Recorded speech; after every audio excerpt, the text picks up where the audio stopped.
What's your name? My name is Johnny Ruhl. Nice to meet you. Can you explain to me what mental health means to you? Oh, well, it's something I'd never given any thought to, actually.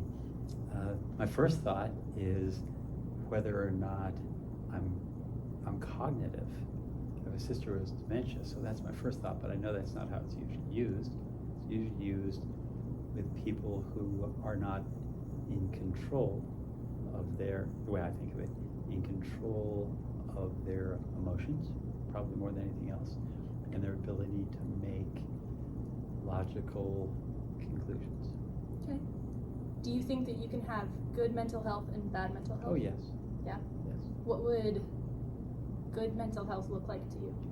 Well, may I make Bible references in this? Go for it. Okay, throughout the Bible it says that we should be sober-minded. And what that means is we should be clear thinkers.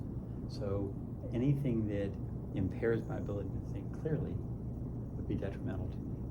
So to have good mental health would be to be able to think clearly. Do you think that there are practices that we can use to increase our mental health, to make it better? I hadn't thought about it.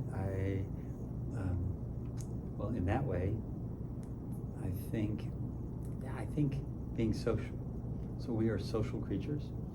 I was told 50 years ago by a professor, the most important thing you can get out of college is the ability to communicate well with others. And I was just listening to a person talk about loneliness. We talked about there's a loneliness epidemic in this country, and what he was saying was loneliness is good because it tells us that we need to go find someone to interact with. And I agree with that.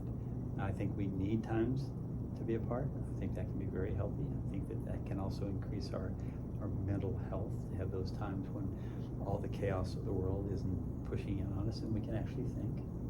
But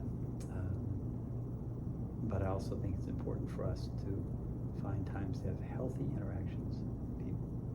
Let me give an example from my occupation.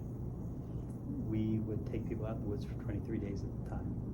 One of the things we would do with them was a 3-day solo. We would put them out by themselves. That was before cell phones or any of that. We would have a journal and a little bit of food and a tarp.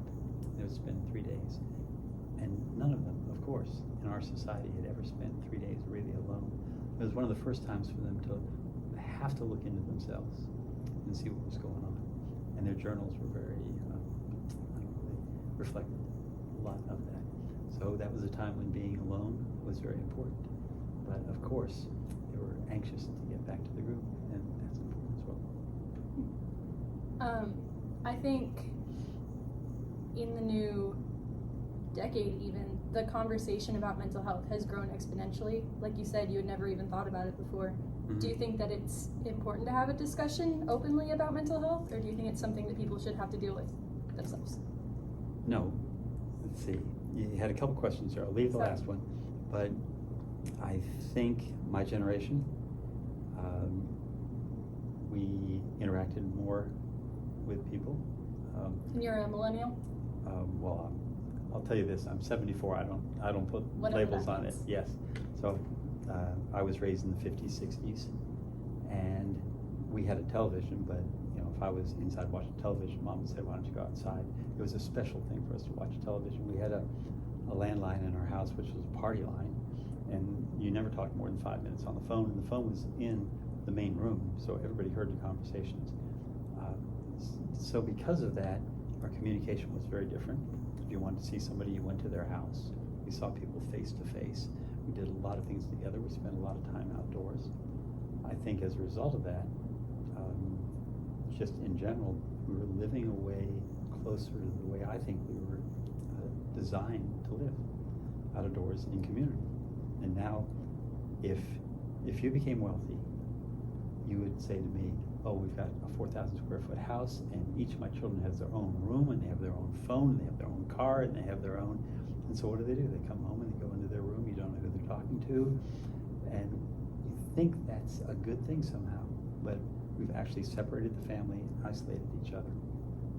When I was growing up, I mentioned this once before, but we had a cottage in Pennsylvania, no electricity, no indoor plumbing, and we had one big round table that had a coal oil lamp in the middle of it.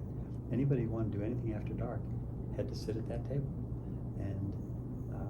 And so we were all together in the evening. We played games together, read books and all that. I think that's what we're designed to do, and I think in situations like that, mental health is going to be much higher. I mean, it's the being alone, it's the comparing yourself to others, it's not having personal contact. But anyway, yes, those are my thoughts. Yeah. You got me opened up. That's great. Yeah. I think that's all I need. Okay. Thank you so much. Sure.